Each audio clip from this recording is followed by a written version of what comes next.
Hello दोस्तों, कैसे हैं आप सभी लोग। आशा करती हूँ आप सभी लोग स्वस्थ होंगे और मस्त होंगे।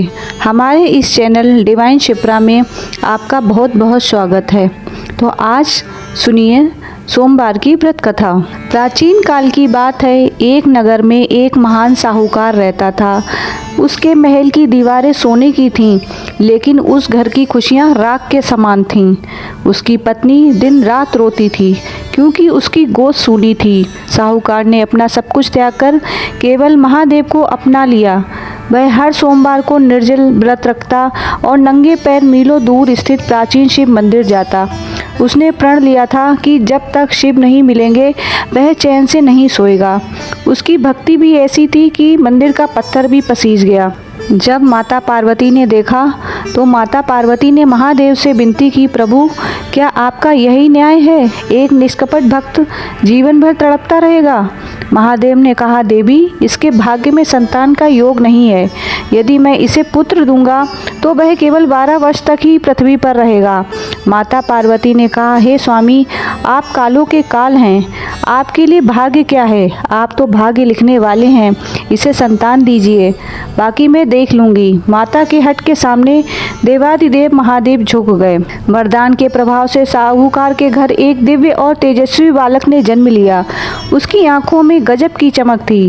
पूरा नगर बधाई देने आया, लेकिन साहूकार के चेहरे पर एक गंभीर शांति थी। वह जानता था कि यह बालक केवल मेहमान है। उसने बेटे का नाम शिवदत्त रखा। साहूकार ने उत्सव नहीं मनाया, बल्कि उस दिन 1000 ब्राह्मणों को भोजन कराया और महादेव का अभिषेक किया। उसने शिवदत्त को बचपन से ही सिखाया था, वह जीवन महादेव की अमानत है। जब शिवदत्त 11 वर्ष का हुआ तो उसकी शिक्षा का समय आया।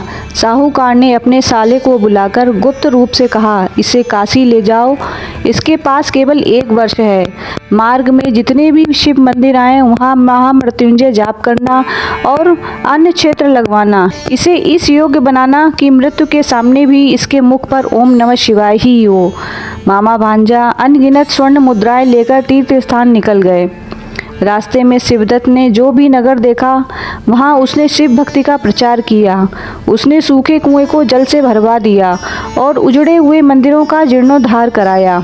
हर सोमवार को वह निर्जल व्रत रखता। मामा उसे देख देख कर रोते थे कि इतना दिव्य बालक विधाता ने छीनने के लिए क्यों भेजा। पर शिवदत्त मुस्कुराकर कहता, मामा जो शिव का है उसे काल का क्या डर। रास्ते में एक राजा की कन्या का विवाह था। राजकुमार काना था, इसलिए राजा ने छल से सुंदर दिव्यदत्त को फेरों में खड़ा कर दिया। अग्नि के सामने फेरे लेते हुए शिवदत्त ने सोचा झूठ बोलना पाप है। उसने राजकुमारी की चुनरी पर लिख दिया कि मैं तुम्हारा पति नहीं हूँ, मैं तो काशी जा रहा हूँ, तुम्हारा असली पति काना है।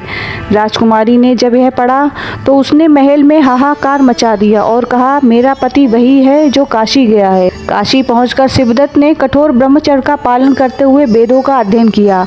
वह दिन रात शिव मंदिर के कोने में बैठा रहता था। देखते ही देखते वह अंतिम सोमवार आया जब उसकी आयु 12 वर्ष पूरे होने थे।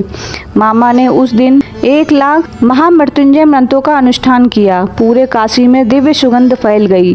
शिवदत्त को आभास हो गया था कि बुलावा आ चुका है। जैसे ही सूर्य ढला कमरे में घना अंधेरा छा गया। साक्षात यमराज अपने भैंसे पर सवार होकर आए। उसके हाथ में काल पाश था। जैसे ही उन्होंने बालक की आत्मा खींचनी चाहिए, पूरा मंदिर थरथराने लगा। अचानक शिवलिंग से एक गूंज उठी, ठहरो, स्वयं महादेव ने अपने रौद्र रूप में प्रकट हो गए। यमराज ने हाथ जोड़कर कहा, प्रभु मैं तो केवल विधान का पालन कर रहा हूँ। महादेव बोले, यह मेरा भक्त है और इसका विधान आज से मैंने बदल दिया है। महादेव ने अपने कमंडल से अमृत की कुछ बूंदें बालक पर छिड़की। शिवदत्त की निष्प्राण शरीर में बिजली सी दौड़ी और वह हर हर महादेव कहते हुए उठ खड़ा हुआ। उसकी अल्पायु को महादेव ने 100 वर्षों की दीर्घायु में बदल दिया। यमराज ने भगवान शिव की स्तुति की और वहां से प्रस्थान किया। माता पार्वती आकाश से मुस्कुराते हुए पुष्प वर्षा करने लगी। मामा ने देखा बालक के चेहरे पर अब सूर्य जैसा तेज था। शिवदत्त अपनी पत्नी को लेकर वापस लौटा। साहूकार और उसकी पत्नी छत पर खड़े थे। जैसे ही उन्होंने सपरिवार बेटे को देखा वे दौड़कर नीचे आए।